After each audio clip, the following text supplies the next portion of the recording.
Olá, pessoal. Olá, primeiro ano. Vamos a mais uma aula de história. Hoje o tema é as crises do sistema colonial, né? Hoje trataremos desse tema aqui, as crises do sistema colonial. A partir de meados do século XVIII, o sistema colonial implantado por ingleses, franceses, portugueses e espanhóis nas Américas começou a entrar em crise por uma série de fatores internos e externos. Como nós podemos pegar exemplo aqui do Brasil, nós, né, que nós somos colônia de Portugal, então tem alguns fatores que chegam numa determinada época, né, que é o século XVIII, esse sistema de colonização começa a entrar em fracasso, né? Começa a entrar em crise, essa colonização, né? Nós veremos, então, os fatores que levam ao enfraquecimento desse tipo de colonização, que é no século XVIII. Então, vejamos, Portugal e Espanha impunham um monopólio comercial às suas colônias americanas. Elas só podiam comprar de suas metrópoles, o que contrariava os interesses comerciais dos industriais ingleses, que desejavam vender seus produtos diretamente para os mercados consumidores. Então, no caso de Portugal e Espanha, os colonizadores, eles tinham um monopólio comercial. O que significa isso? Significa que suas colônias, tudo que se produzisse, deveria ser destinado à metrópole. A metrópole, a sede, né, onde ficava o governo, o rei, né? Então, tudo que se produzisse na colônia era destinado para a metrópole. Tudo esse mercado da colônia era para satisfazer as necessidades econômicas, né, e comerciais da metrópole. Então, tudo que se produzisse aqui no Brasil, por exemplo, deveria ir para Portugal, no nosso caso, que nós éramos colonizados por Portugal. Só que a Inglaterra não via isso com bons olhos, porque a Inglaterra, ela, devido à sua revolução industrial, um país mais avançado em indústrias, né, vamos dizer assim, na Revolução Inglesa, ela tinha a sua produção e queria vender os seus produtos para o mundo inteiro, expandir o mercado. Então, para ela, não era interessante essas colônias, pelo menos aqui da América, né, em relação à Espanha, Portugal. Então, ela queria que essas colônias se desativassem de suas metrópoles, pois assim, uma liberdade comercial e econômica para poder comprar os produtos deles. Então, vejamos aqui, o que contrariava os interesses comerciais dos industriais ingleses, que os industriais ingleses queriam vender os seus produtos e expandir, né, os seus produtos para várias partes do mundo. Então, isso não era interessante. Então, esse é um dos fatores. Então, o século XVIII na Europa é o chamado século das luzes. Por quê? Por que as luzes? Porque lá apareceu o iluminismo. Vejamos a palavra, vem para iluminar, né? Vem a dar um novo sentido, vem a trazer ideias novas, ideias de liberdade. Então, são grandes pensadores que surgem na França, na Inglaterra, e esses pensadores vão trazer novas ideias, e ideias mesmo de liberdade, que vão valorizar o homem. São movimentos intelectual e filosófico que teve na França, o seu principal centro, e contestava a sociedade da época. Qual que era a sociedade da época? O absolutismo, aquele poder preso nas mãos do absolutista, do rei, né? O rei tinha poder para tudo, ele era um poder autoritário e absoluto, igual o próprio nome se diz, era a época absolutista. Então, esses iluministas, esses pensadores como John Locke, Rousseau, Diderot, Montesquieu, eles vêm trazer ideias revolucionárias que vão chocar com essa ideia, né? com esse sistema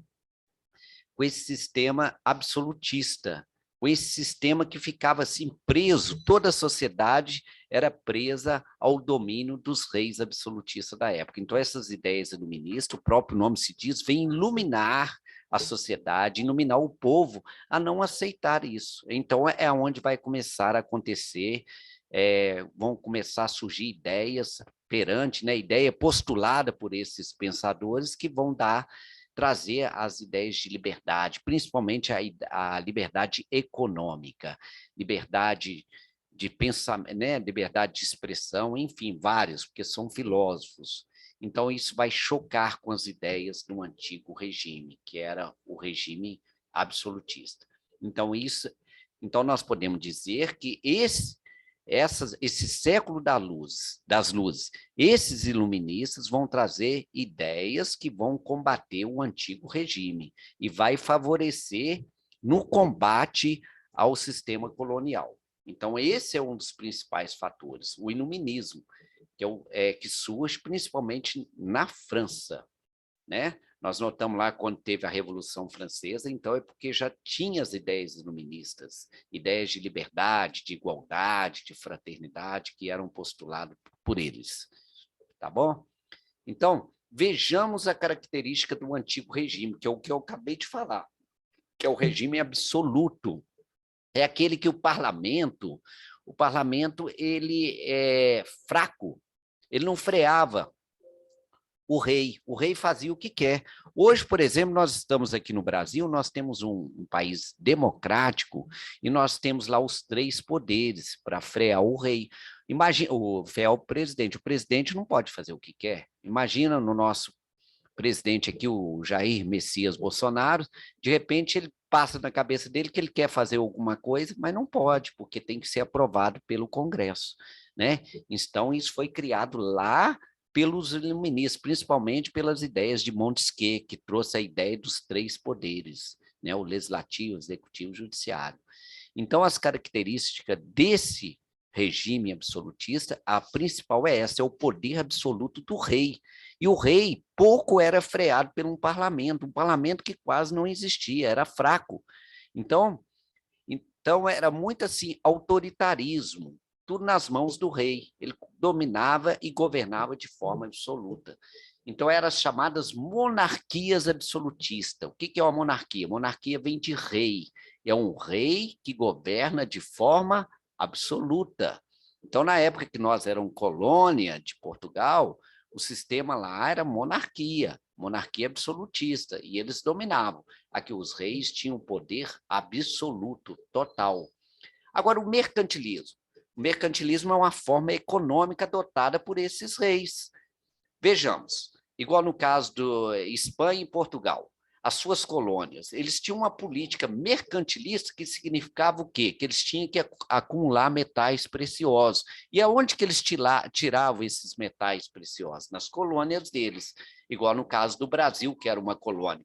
Tudo que se produzisse aqui na colônia era para sustentar a corte, sustentar, né, a metrópole. Então, principalmente o acúmulo que eles faziam de metais preciosos, igual no caso do Brasil, quando começou a explorar o ouro, tudo para enriquecer a metrópole. Então, esse mercantilismo é uma política econômica dentro desse caráter, né, de absolutismo. Vejam, mercantilismo é o conjunto de ideias e práticas econômicas, tá? Econômicas, viu, pessoal? Aí, ó, práticas econômicas adotadas durante a Idade Moderna, porque a Idade Moderna é a Idade dos Reis, que começa lá no século XV, quando o exército fica forte, os reis poderosos, poder absoluto, é na Idade Moderna. Então, durante essa Idade Moderna, a política econômica que prevalecia era o mercantilismo. E hoje, gente, por falar em ideias, uma política econômica mercantilista, e hoje, o que prevalece no mundo? O capitalismo. E o que é o capitalismo? O capitalismo é liberdade econômica, né? Das instituições privadas, liberdade das empresas de negociarem, né? Com pouca intervenção do Estado. Né? Hoje, o que mais domina o mundo é o capitalismo. Mas nessa época, na Idade Moderna, não. O que vai prevalecer é o mercantilismo. Então, da Idade Moderna, esses países da Europa constituíram vastos impérios coloniais, igual eu falei, trazendo como exemplo, novamente, as colônias da Espanha, né, que é na América aqui Latina, e Brasil como colônia de Portugal. Então, o seu auge foi no século XVII, 1600 e pouco, e caracterizou-se por o mercantilismo. Então, como é que foi? Esse sistema de colônia. Colonialismo. O que é isso? Colonialismo é a formação de vastos impérios coloniais em outros continentes, ou seja, igual Portugal, que está na Europa. E o que eles fizeram? Que está na América, no caso o Brasil, era uma colônia. Então, eles iam dominando essas colônias e criando vastos impérios, e essas colônias deveriam sustentar essas metrópoles, né? Esses colonizadores. Então, as terras conquistadas, que eram as colônias, igual no caso do Brasil, deveriam ser áreas fornecedoras de matéria-prima. Então, tudo que nós tínhamos aqui, que é a matéria-prima, deveria ser destinado para a metrópole, para eles. Eles iam explorando, né? De forma assim, devastadora mesmo. Por exemplo, explorando madeira, metais, diamantes. No caso do Brasil, nós tivemos aí, né, os 3 ciclos. Quando chegou aqui, era o ciclo do açúcar. Depois, numa segunda fase, entrou no ciclo dos metais preciosos. E na terceira fase, do café, que é os 3 ciclos principais que nós temos no período aí. Então, ó, madeira era no período pré-colonial, ali ainda nem tinha começado a colonizar, mas já explorava, no caso, o pau-brasil, aqui no Brasil. Então, esses metais, diamante, produtos agrícolas, como açúcar, algodão, para as suas metrópoles. Então, deveriam comprar delas produtos industrializados. O que acontecia? Essa colônia fornecia matéria-prima, que é o produto. O que é a matéria-prima? É o produto tirado lá diretamente da natureza, e ele é destinado, né, para metrópole. E lá eles transformavam, que eles já tinham uma certa evolução, né, industrial, e depois a própria colônia tinha que comprar aqueles produtos caros. Embora isso aconteça até hoje com o nosso país, né, pessoal? Embora nós somos um país independente, mas nós temos uma política de exportação. Vejamos nós que nós exportamos tantos minérios, né, hoje, com as grandes empresas mineradoras, exportamos lá para fora, para o exterior, e depois nós compramos aqueles produtos transformados, que são os produtos já, né, que já foi transformado, como, por exemplo, celulares, veículos, enfim, tudo já uma matéria transformada. Aqui, ó, a outra característica desse mercantilismo, aqui, ó, o metalismo, que é o que eu falei para vocês, eles queriam acumular metais no país deles. Aqui, quanto mais ouro e prata um país europeu conseguisse acumular, mais seria poderoso. Igual no caso Portugal, cada vez explorando mais, né? Mas nós vamos ver que essa historinha depois ela vai mudando aos poucos, porque a Inglaterra acaba interferindo e ela acaba, os produtos que são extraídos aqui, como Portugal passa, né, a ter um déficit assim, com a Inglaterra, os produtos vão para a Inglaterra também. A balança comercial favorável. O que significa isso? Nós temos uma balança comercial, pessoal.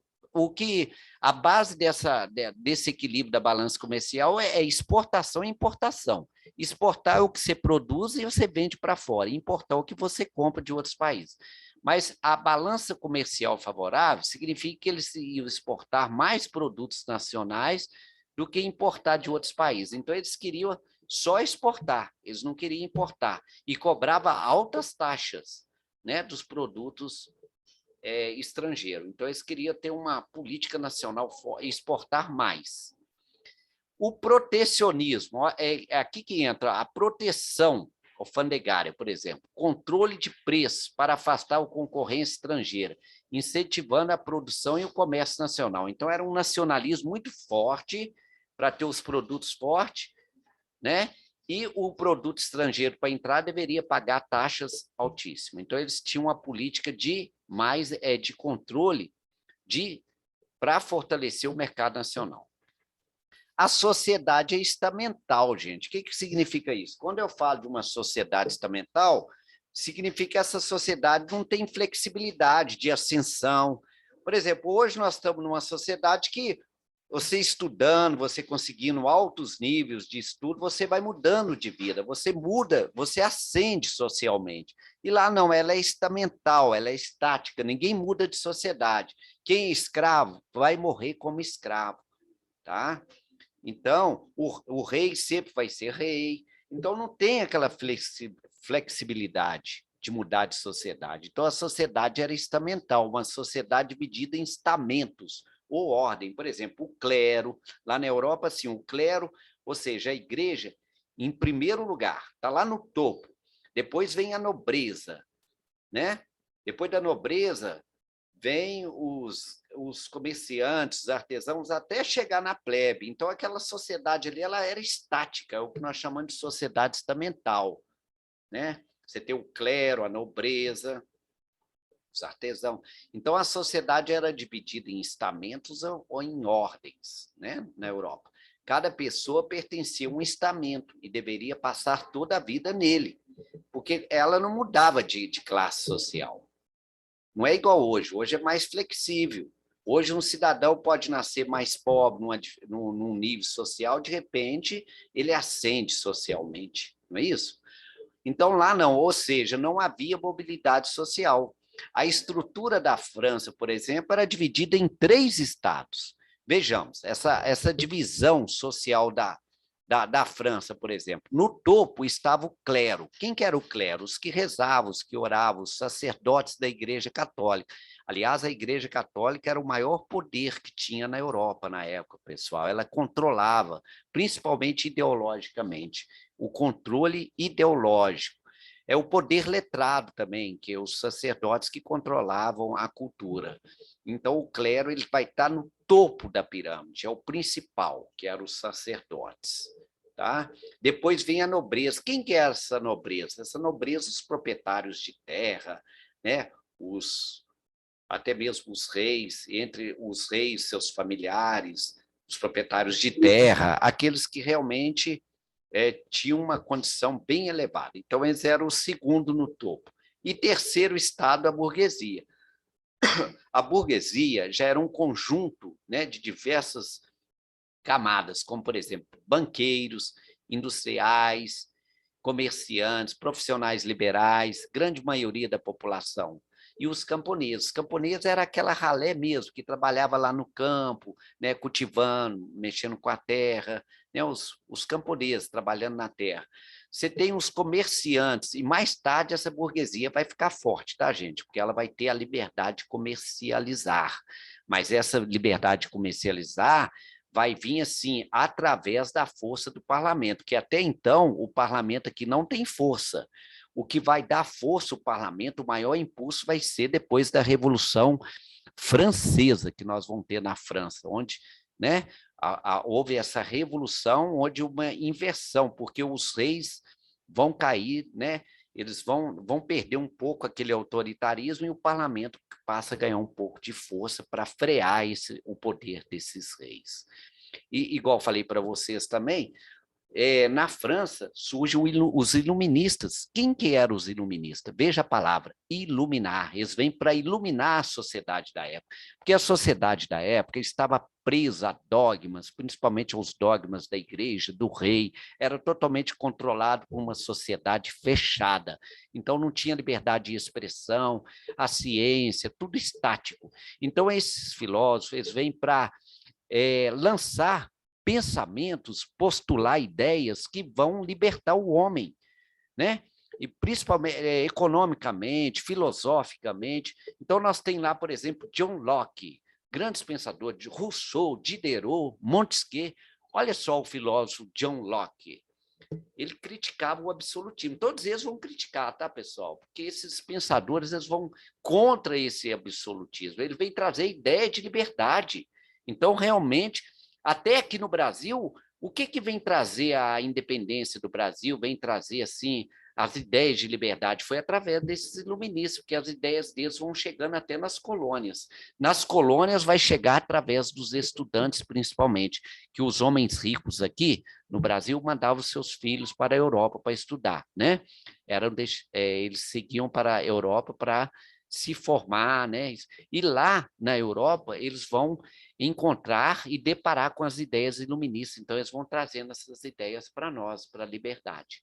Então, o John Locke, ele criticava o absolutismo e defendia a liberdade individual, a tolerância religiosa e a propriedade privada.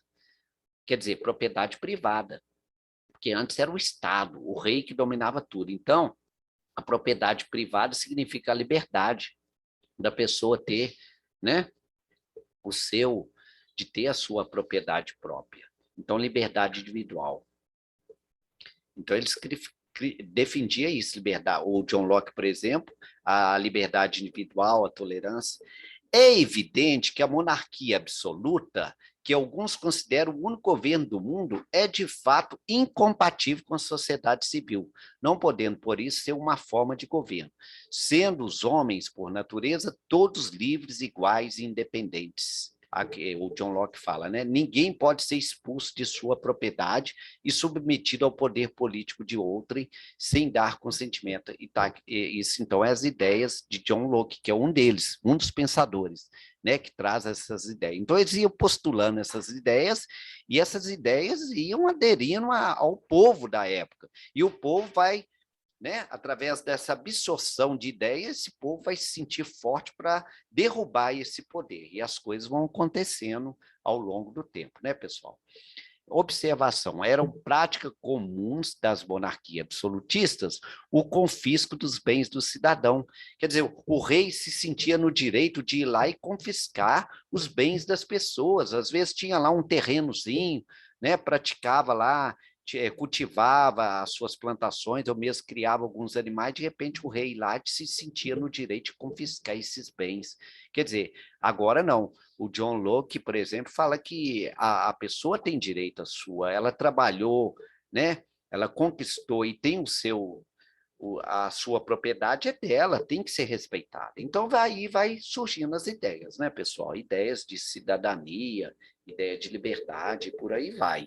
Então, veja só, então essas monarquias absolutistas confiscavam os bens do cidadão que deviam impostos e mandar queimar a residência daqueles que faziam, porque eles cobravam impostos. Às vezes o cidadão ali nem conseguia pagar tantos impostos que eles cobravam, principalmente na França, que eram divididos, igual eu falei, 3 estamentos, os 2 ficavam sem pagar, isentos de impostos, e só o terceiro estado que pagava o imposto, que era a grande massa popular. Então esse povo era assim, massacrado por esses impostos, essa tributação, né? Cobrava muitos impostos a eles. Então, chegava num ponto que eles não aguentavam. Aí o rei se sentia no direito de confiscar, de ir lá e tomar o né, que essas pessoas tinham. Então, eis aí a crítica. Agora, um outro filósofo aqui, o Adam Smith, né? Nasceu no século XVIII, 1723 até 1790, considerado como o pai do liberalismo econômico. Ó, pai do liberalismo econômico. Então, esse Adam Smith vai falar da economia. Ele vai criticar esse mercantilismo aí que eu falei lá atrás, que era, né, a política econômica da época. Agora ele vai dar a ideia de um liberalismo econômico, que é o que nós temos hoje, liberdade econômica, liberdade para comercializar, né? Então, ele é considerado o pai do liberalismo econômico. Defendia ideias racialmente opostas ao mercantilismo, né? Totalmente contrário ao mercantilismo. O mercantilismo é a política econômica que vigorava na época, igual falei para vocês, é o controle total do Estado, do rei, sobre a economia. Mas aí ele traz a ideia de uma liberdade econômica. Como, por exemplo, o Estado, poder político estabelecido, não deveria intervir na economia. Ele fala que o Estado não deveria intervir na economia. Isso é liberdade econômica. Quem produz deveria ter liberdade para definir o que produzir, o que preço vender. Do mesmo modo, os comerciantes deveriam ter liberdade para negociar o que quisessem e para definir os preços de suas mercadorias. Assim, a economia deveria ser regulada pela lei da oferta e da procura, né? Por exemplo, se tem muito produto, esse produto tende a ser mais em conta, porque você tem muito produto, né? Se tem muito produto, o valor dele tende a cair um pouco. É a lei da oferta e procura. O mercado. Ou seja, as necessidades dos consumidores deveriam ser determinantes para as industriais definissem o que produzir e os comerciantes o que comercializar. Então, é isso que ele fala. O liberalismo político, né? Uma outra ideia que é defesa da ideia de que o Estado, né, os governos estabelecidos, devem ter seus poderes e funções definidas e limitadas pelas leis. Aqui, ó, dando força ao parlamento, porque o Estado não pode passar por cima das leis. Somente as leis devem ser respeitadas, nem o Estado pode ser acima da lei. É o que vigora hoje, né, pessoal? Igual eu falo, ninguém está acima da lei. O presidente, no caso do Brasil aqui hoje, não pode atropelar a lei, tudo é lei. Então, esse liberalismo político é isso, é que os poderes devem respeitar a lei, que são normas gerais e a lei suprema de um país, que é a Constituição. Nós temos a Constituição aqui no Brasil. Aliás, a nossa Constituição cidadã, né, que foi criada lá, lembra, de Ulisses Guimarães, 1888. Então, ela traz no seu bojo a liberdade do homem, a democracia, que nós tanto falamos hoje, né?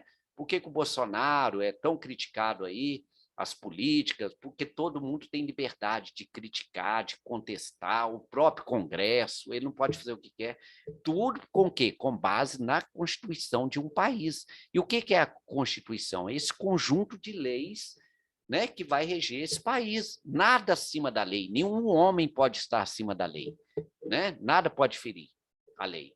Então, além disso, o Estado deve respeitar os direitos fundamentáveis e irrevogáveis do homem, porque o homem tem os seus direitos inalienáveis, um direito que não pode ser atacado e nem derrubado. Então, como a vida, a liberdade e a propriedade, que são os direitos irrevogáveis. A vida, a liberdade e a propriedade. Essas ideias foram defendidas pelo filósofo John Locke. Aí, ó, o filósofo John Locke, né? Então, quem que são esses caras? E esses aí, os iluministas. É eles que vão iluminar, né, a nova era, vão trazer uma nova era para a humanidade.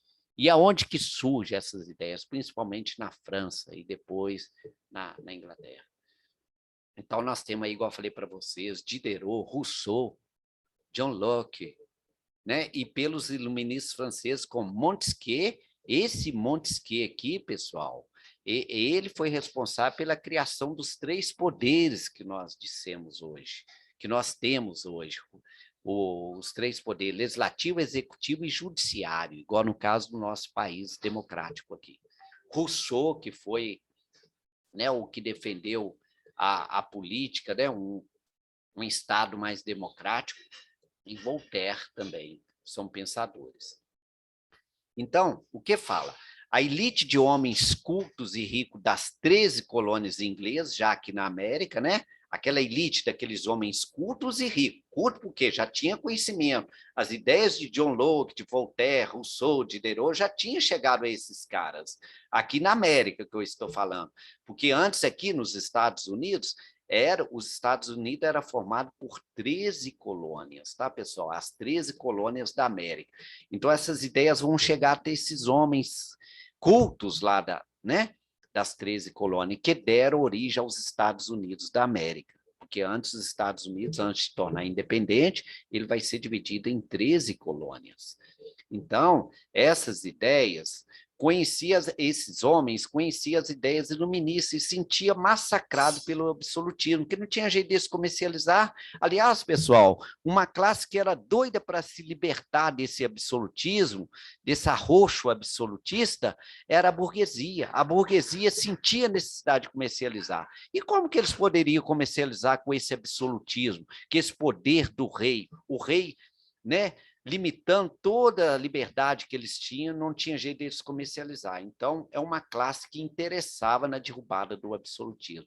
Então, inclusive aqui nos Estados Unidos, esses homens cultos, eles já tinham as ideias, eles já sentiam. Então, eles vão começar a revolucionar, onde vai acontecendo as revoluções, e por suas práticas mercantilistas, que eles eram contra também, assim como a elite da América Espanhola e da América Portuguesa, que também se sentia ameaçado por eles. Então, somou-se a isso a opressão dos impostos, que as metrópoles cobravam. Então, eles já começavam a reivindicar e a protestar contra essa cobrança de impostos por parte das metrópoles. Igual aqui, mesmo aqui no Brasil, como nós éramos massacrados pela metrópole portuguesa, né? Pela metrópole, o rei de Portugal, eles já se sentiam ameaçados e já começavam, igual nós tivemos aqui os movimentos, né? Separatista, igual teve a Inconfidência Mineira, a Inconfidência Baiana, tudo já protestando contra esse domínio, né, esse domínio absolutista e esse domínio da metrópole, esse domínio colonizador que tinha. Né? Então, esse controle sobre o comércio e a mineração. Então, esses homens já começaram a preparar uma forma de revoltar, uma revolução contra isso. Foi assim que, ao longo do século XVIII, aconteceram vários movimentos de contestação da ordem colonial. E já, no final do século, movimentos emancipatórios, que nós vimos aqui no Brasil, por exemplo. Né? Então, lá na França, que surge tudo esses movimentos revolucionários, aqui, ó, 1789, 1799, acabou com o antigo regime. Então, nós podemos falar que, concluindo a Revolução Francesa, o que resultou, qual foi a consequência da Revolução Francesa, foi a derrubada do antigo regime. Que regime é esse? O absolutismo, esse poder do rei. Muitas cabeças rolaram lá na França, infelizmente houve muito sangue. A guilhotina, não sei se vocês já ouviram falar, que era aquela lâmina que cortava as cabeças, os próprios reis depois foram degolados por essa própria guilhotina, porque o povo revoltou contra esse regime. Então, ele vai à derrocada. Então, nós podemos dizer que a Revolução Francesa derrubou, né?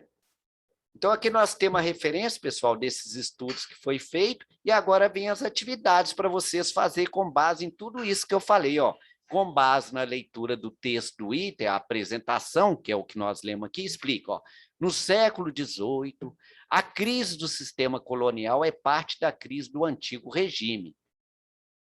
Quais são as 3 características do antigo regime? Nós falamos lá em cima agora, né, pessoal? Quais que é? O que era o mercantilismo, o poder do rei, né? Então, ele está pedindo aí para você citar 3 fatores, é fácil. O antigo regime, o que caracterizava mais esse antigo regime? Poder absoluto do rei, né? Política, o mercantilismo, e tem mais. Não vou ficar falando, não, que senão né? Já estou falando a resposta. A número 2, como o absolutismo, o poder do rei, e o mercantilismo, que é a política econômica, oprimiu os colonos da América. Como que se sentiu oprimido diante desse absolutismo? Fala aqui, pessoal.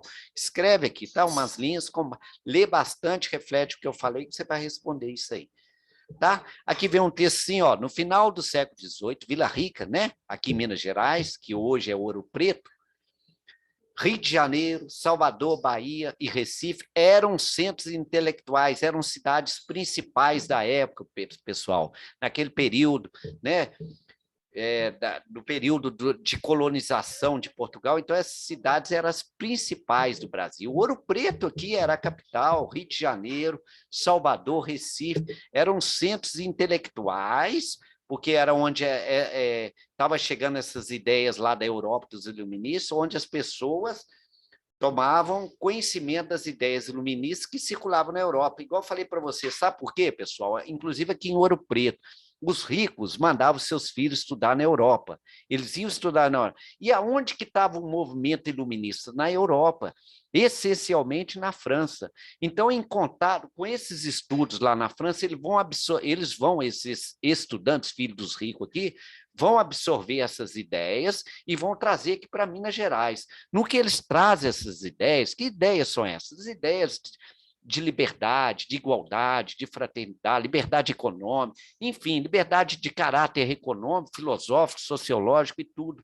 Então, essas ideias são absorvidas por esses estudantes e eles vão trazer essas ideias para cá, onde vai começar o povo a absorver essas ideias para entrar em conflito contra esse poder absoluto.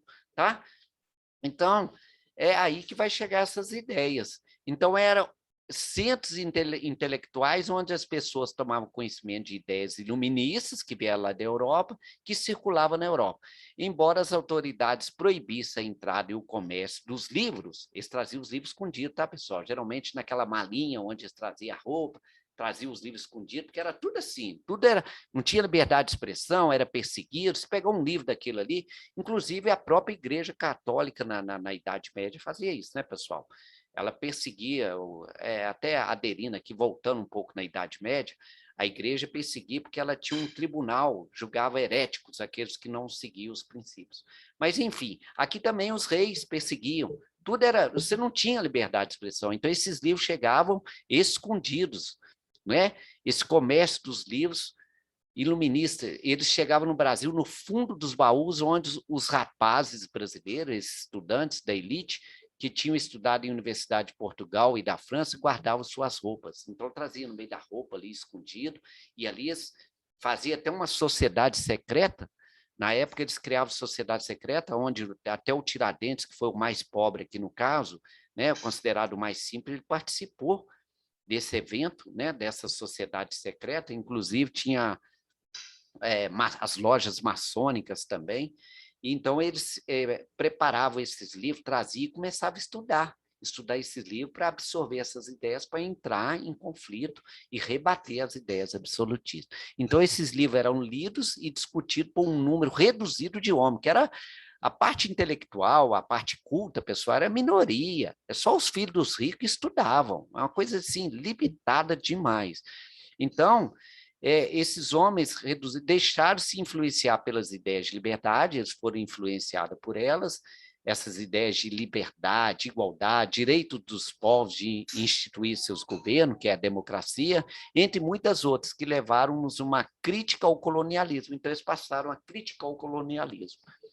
Então, vem a pergunta da 3, com base nesse textinho aqui, ó, as autoridades portuguesas proibiam a circulação dos livros filosóficos iluministas no Brasil, as autoridades portuguesas. Por quê? Porque nós éramos colônia de Portugal. Não sei. Por que eles eram considerados como uma ameaça? Por que vocês acham que esses livros eram uma ameaça para esses governantes? Está na cara, né, pessoal? O que tinha nesses livros? Ideias de liberdade, protestando, contestando o absolutismo. Então, era uma ameaça. Então, vem um outro texto aqui, as 13 colônias que eu falei para vocês, que os Estados Unidos antes era formado de 13 colônias. Então, lá foi tecido essa declaração de independência nos Estados Unidos, todos os homens nascem livres, iguais, dotados pelo Criador. Lá também esses homens teceram essas ideias de liberdade, né? Com base nos iluministas, e fizeram aqui, ó, a declaração de independência, né? Foi aonde que ajudou a independência dos Estados Unidos, que foi em 4 de julho, aqui, ó, ajudou muito foi um congresso que teve na Filadélfia, isso tudo levou à independência dos Estados Unidos no século XVIII, 1776. Por isso que os Estados Unidos comemoram a sua independência em 4 de julho, tá certo, pessoal? Aí eles comemoram por causa disso, porque lá veio as ideias. Aí teceram todas as ideias de liberdade, que ó, os governos são estabelecidos pelos homens. Quem tem que escolher os governantes? Né? Os governantes têm que ser escolhidos pelos homens, através de quê? De voto, de votar. Através... O que é isso, pessoal? Democracia, o povo participar do poder. E não um governante ser passado de pai para filho, que é hereditário. Então, aquilo ficava muito amarrado a uma dinastia. Então, vai nascendo a democracia, pessoal. Se um governo não reconhece esses objetivos, o povo tem direito de modificá-lo, aboli-lo, de estabelecer um novo governo, e por aí vai, pessoal. Só ideias magníficas de liberdade para o homem. Então, quando uma longa série de abusos, usurpação, marca a intenção de submeter os homens a um despotismo absurdo. Despotismo lá, porque, quer dizer, todo o poder na mão deles e ainda governando assim de forma despótica, né? Só eles usufruindo, as famílias deles usufruindo e o pobre povo, a grande massa pagando altos impostos para esse povo ficar sem produzir nada, sem pagar imposto e usufruindo. Isso que é o despotismo absurdo, né? O rei e sua dinastia, o seu povo, né? Os seus familiares que desfrutavam, né, dessas riquezas. Então, isso foi a declaração de dependência dos Estados Unidos, que vem em 4 de julho. Por isso que eu falo, né? Diante disso aqui, os Estados Unidos vai comemorar a sua independência, que é em 4 de julho. Aí vem a perguntinha com base nisso aí, ó. O último item citado, que foi isso aqui, né? Acima, fala de uma longa série de abusos e de usurpação. Dê exemplo de abuso praticado pelas metrópoles europeias sobre as colônias da América. Que tipo de abuso é esse? O que ela fazia, a colônia, né? A metrópole lá, no caso da Inglaterra, em relação à colônia, né? As colônias da América, inclusive no Brasil também, né? Da América Espanhola, a América Portuguesa, que foram colonizadas. Então, quais eram esses abusos? Aí vocês vão falar aqui. Tá bom, pessoal? Então, aqui a gente encerra, né, esse módulo, a semana 1, né, do PET 4, e é isso aí, pessoal. Tá certo? Então, nós vamos ficando por aqui.